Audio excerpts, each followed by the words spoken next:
I heard on ABC News tonight that Donald Trump is threatening to deploy U.S. military forces to halt the violent riots, as they call these violent protests. No, they're not violent protests. They're riots and looting. That's what they are. People who are protesting this don't want to be seen as violent protesters. They're honest protesters who might have some valid gripes about, and in fact, they have many valid gripes. But I'm saying to the reporters, hey, guess what? You might want to consider that these people aren't violent protesters. There's a difference between a protester and a looter and a rioter in most cases, right? Don't allow the rioters and looters to hide under the cloak of honest protesters. How about that? How about you do that, ABC? And Martha Raddatz was the one who reported that Donald Trump might invoke, you got it, the Insurrection Act. And that's another big one that goes back to the 1800s, 200 years plus. And how is it done? Well, we'll do that in a minute. But I just want to mention Martha Raddatz is one of the most insufferable, hawkish, deep state flacks I've ever seen. I don't think this woman has ever seen a U.S. military operation that she doesn't like, or a deep state operation that she doesn't adore. It is just vile. So Trump threatens to deploy U.S. military unless states halt violent protests. Now, what is this all about? It's about the Insurrection Act of 1807. This is the Wiki-Millie, military wiki. The Insurrection Act of 1807 is a United States federal law. That's the Title 10 of the U.S. United States Code, as you can see. And it governs the ability of the President of the United States to deploy military troops within the United States to put down lawlessness, insurrection, and rebellion. Now, check this out. This will show you how off base people can be when they accept basic premises that are faulty. The general purpose of this Insurrection Act of 1807, they tell us today, is to limit presidential power, relying on state and local governments for initial response in the event of insurrection. Now, if you just listen to Martha Raddatz, if you just watch Donald Trump, if you just saw the reports about violence and things happening in all sorts of cities based on the violent protesters, the looters and rioters, all stemming from upset and anger over possible police attacks on people and alleged murder, which seems pretty clear, by a police officer in Minneapolis, and seen as a racial thing, although if you actually do some research, you can find all sorts of examples of police misconduct committed against all sorts of different kinds of people, all colors, all creeds, all races, sometimes black on black cops against people, white on white, Hispanic against Hispanic. So breaking this down as purely racial might be a misstep. It might have to do more deeply with the very imbalance of the state claiming authority over you. Maybe that's a place to look as the root cause of the problem. And from there, you can start to explore things in more depth. However, if people feel they have legitimate gripes about racial discrimination and attacks by the cops, let them feel free to protest, right? Well, we'll see in another story that that isn't the case in Minneapolis and many other cities. And of course, under the Cowabunga 19, we know that many people have been forbidden from protesting those crackdowns as well, for their own good, of course. However, if you only took this on its superficial level, as it is explained here, to limit presidential power, one would think that this is justified presidential power. And maybe it might be wise to turn to the United States Constitution to find out whether it is legitimate presidential power according to the rule book, as they tell us.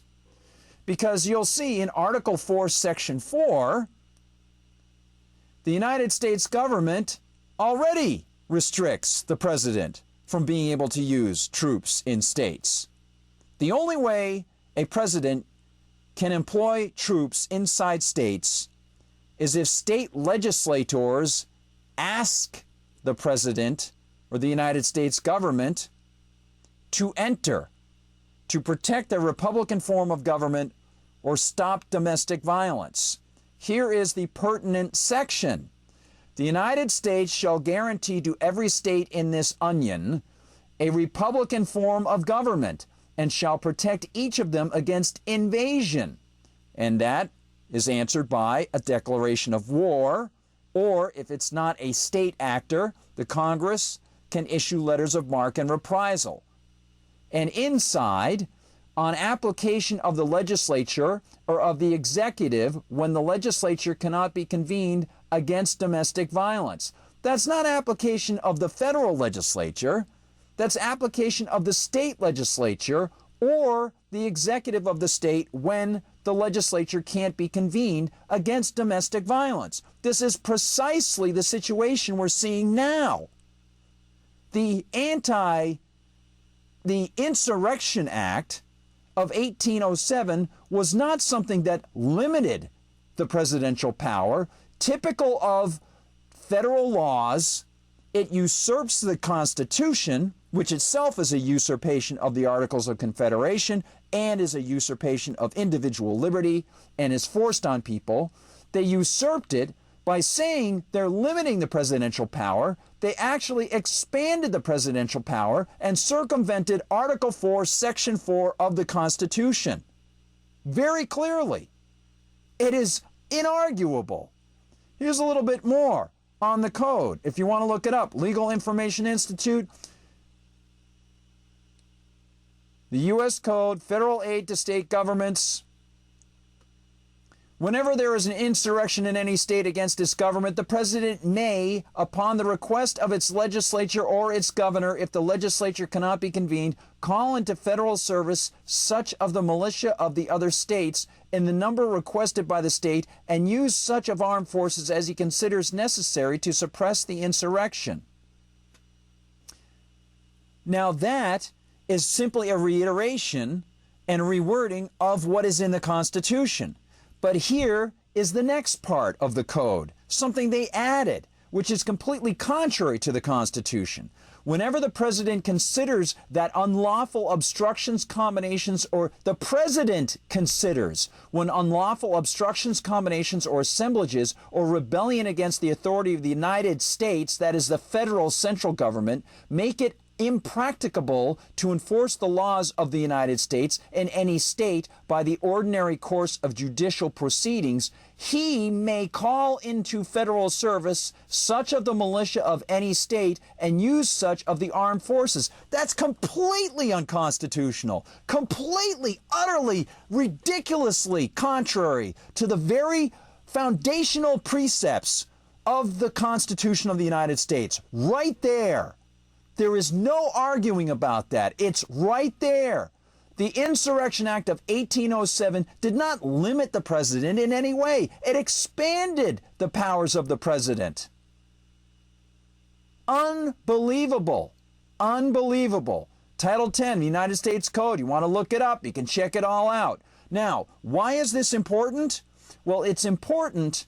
And it goes back, obviously it's important because of what's going on today, but why is it historically important? How does it link back to illegitimate action by Washington, Hamilton, and a Supreme Court justice in 1794? Well, that has to do with the Whiskey Rebellion. The Whiskey Rebellion. This is a terrific book if you ever get a chance. The Whiskey Rebellion, Frontier Epilogue to the American Revolution. A great, great book. If you get a chance, I highly, highly recommend it. It's Thomas Slaughter is the author, and you'll see what happened.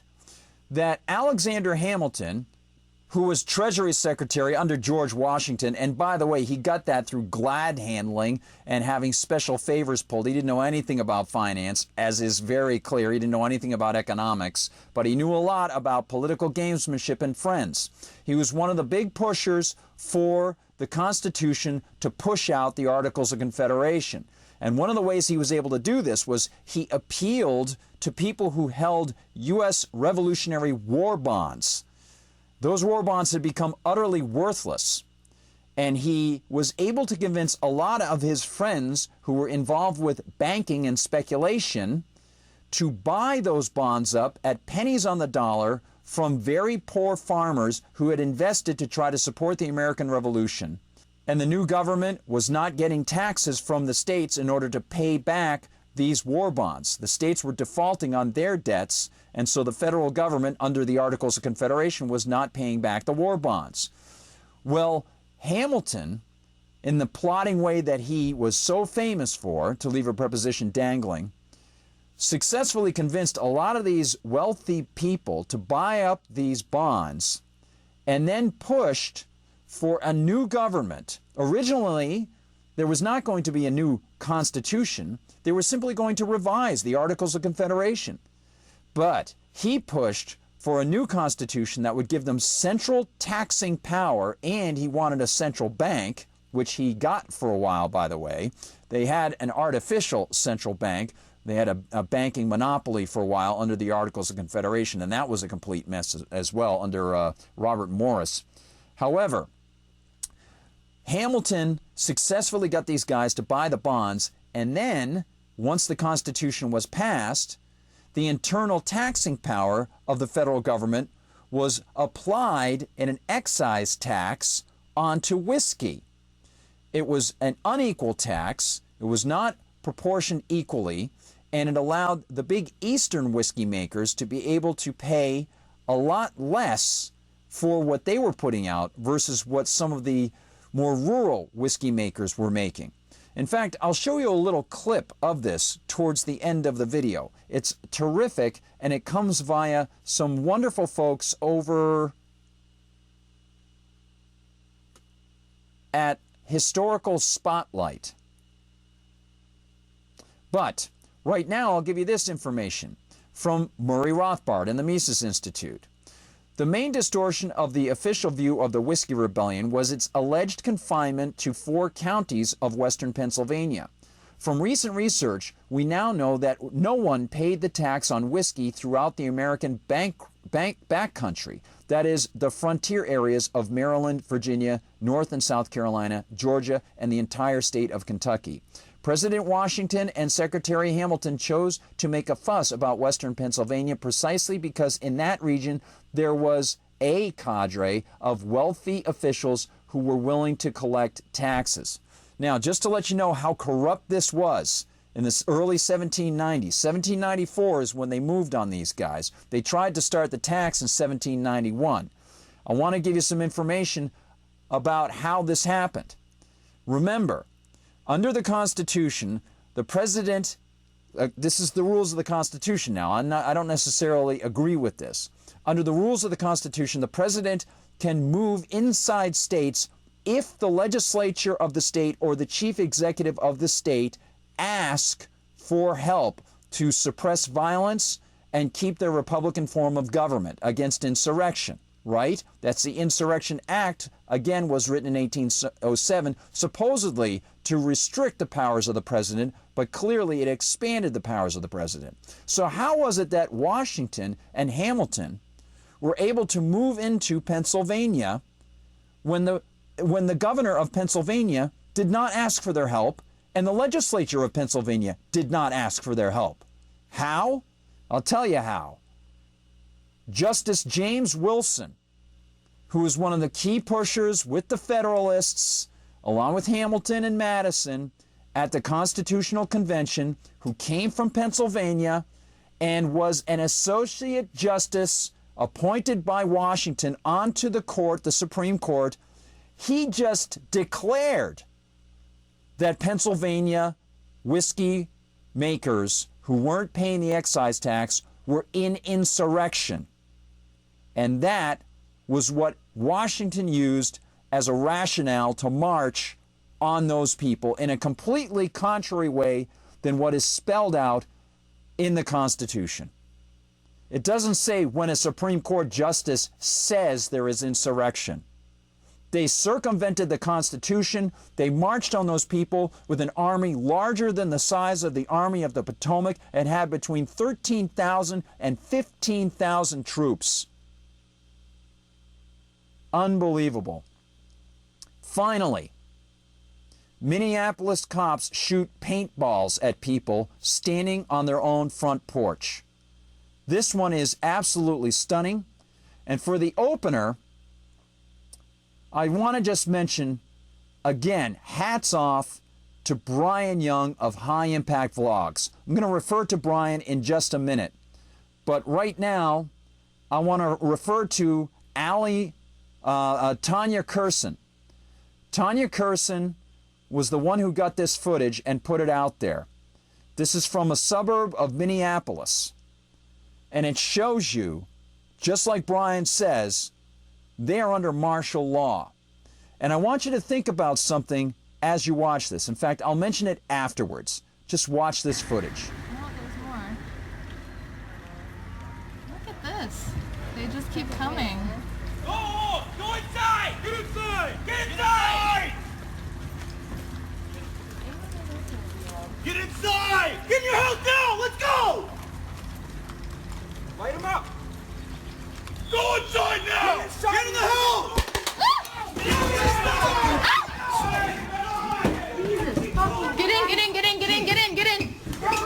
Get in! Oh, God, that hurt. You good? Are you okay? Right on the fucking crotch. Are you okay? You got hit? I'm good. They're fucked for that, dude. What? Okay. Okay. Folks, as Brian says, this is martial law, and it's not law. This is lawlessness, which is the state. This is the face of the state rising up and smiling and spitting in their faces. Their tax money was used to fund all this crap. And as I mentioned in one of the Liberty Conspiracy Timeless Knowledge Nuggets, this is precisely the kind of thing that I tried to warn people about, to leave a preposition dangling. The enemy is here. It's within your city. It's within your locality. Don't ever, ever think that your local police officers are always going to side with you, because they have other incentives, financial incentives, and they have training that tells them to do otherwise.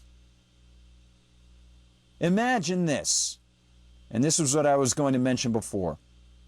Imagine these people are under a curfew, and they have already been told by their governor that they can't go out for how many weeks now? How many days? 70-something days likely in Minnesota. The only way they can go out of their homes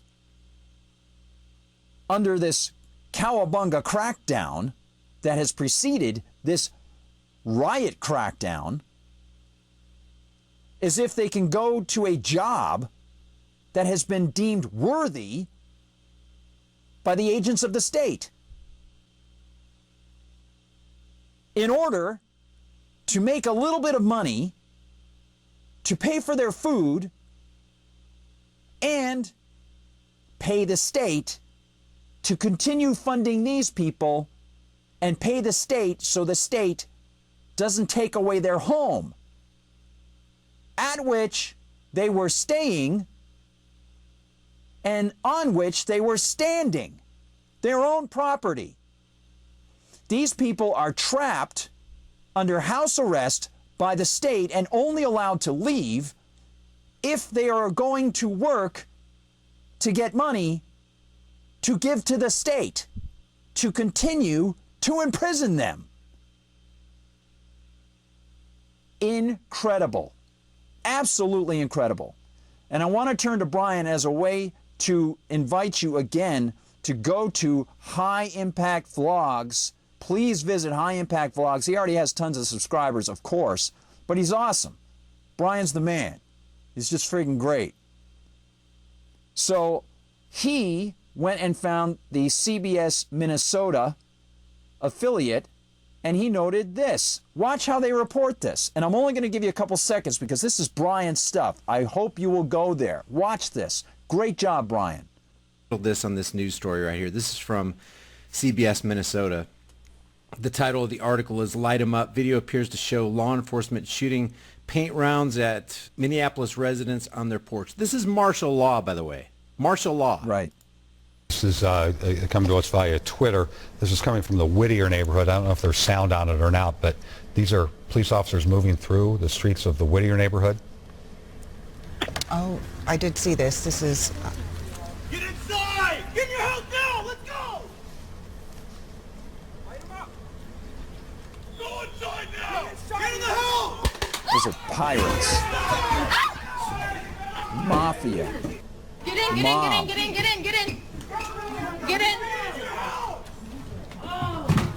God, that hurt. You good? Are you okay? Right on the cross. Are you okay? You got hit? I'm good. They're for that dude. So we'll replay it, but you can get an idea of just how serious people are, where they're literally walking down the street, and if you pay attention, you'll hear the police say, "Get in the house." You'll hear several commands, and then you'll hear, "Light them up," and then that's when you get the fire. You would expect this in Russia. You would expect this in communist China, but this is happening in the supposed land of the free, home of the brave. This is not the land of the free, home of the brave. It hasn't been in a long time. It's the land of the fee and home of the slave. Well said, Brian. Well said. All right, everybody, I'm going to wrap this up, but as I do, I will leave you with this. Again, please visit High Impact Vlogs if you want some great, ethically, morally, principally, logically based analysis all day long. He's putting videos out. The guy is a dynamo. He is just a machine, and he's awesome. Please go to High Impact Vlogs. Now, as we finish off, I'll give you this little bit from Historical Spotlight. Very good, based on material written by Tom DiLorenzo and Murray Rothbard and a few others, such as the book that I showed you before, The Whiskey Rebellion, Frontier Epilogue to the American Revolution. Here's a little bit about what George Washington did thanks to Alexander Hamilton and a corrupt Supreme Court justice.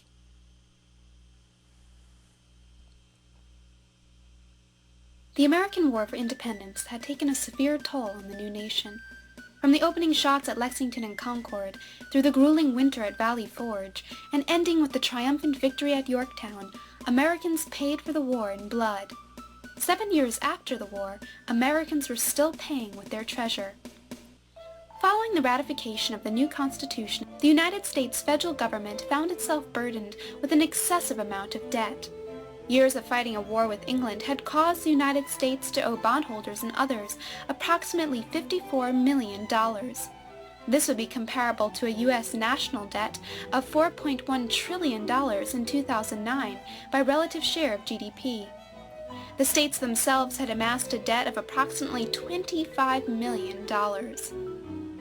In order to manage this debt and make the country fiscally stable, the first Secretary of the Treasury, Alexander Hamilton, in his first report on public credit, proposed a solution. First, in order to make the federal government appear credit-worthy, the existing debt would have to be paid. He urged Congress to consolidate all existing federal and state debt into a single debt that would be funded by the federal government. Revenue to satisfy this debt would be raised by issuing bonds. No surprise there. Governments seemed to be content with creating more debt to pay existing debt. The interest on the new debt would be paid by tariffs and an excise tax. Congress approved Hamilton's proposal in June and July 1790. The initial reaction to this measure caused a massive speculation in previously issued war bonds. Speculators with inside knowledge of the plan, knowing that the government would pay full face value of the bonds, combed the states looking for unsuspecting bondholders to sell their bonds for pennies on the dollar. Economist Thomas DiLorenzo writes, Everywhere, men with capital were feverishly pushing their advantage by preying on the ignorance of the poor. New York newspapers speculated that Robert Morris stood to make $18 million, more than $300 million in today's dollars, while Governor George Clinton of New York would pocket $5 million. Hamilton himself purchased some of the old bonds through buying agents in Philadelphia and New York, but insisted that they were for his brother-in-law. The key to Hamilton's proposal was the excise tax. Hamilton knew that current revenues from tariffs were insufficient to pay the interest on the new debt. The plan needed additional revenue to work. Hence, an excise tax, a tax on goods produced within the country, would solve this problem. At Hamilton's urging, Congress passed the Whiskey Act in March 1791. This act taxed the production of distilled spirits. It became the first tax levied on a domestic product by the federal government. The new tax was not well received, especially in parts of western Pennsylvania. Many refused to pay the tax. Protests and demonstrations ensued. Some tax collectors were reportedly tarred and feathered. Some statesmen, such as Secretary of State Edmund Randolph and the first Attorney General of the United States, urged negotiations between the federal government and the Pennsylvanians. However, when local courts refused to convict tax delinquents, Alexander Hamilton urged George Washington to quell the protest. Subsequently, a 13,000-man army containing many conscripts was created and led by Washington for the purpose. This army was larger than most armies fielded by Washington during the entire Revolutionary War, and it would be the first and only time a sitting American president led an army against his own people. I'll stop that there.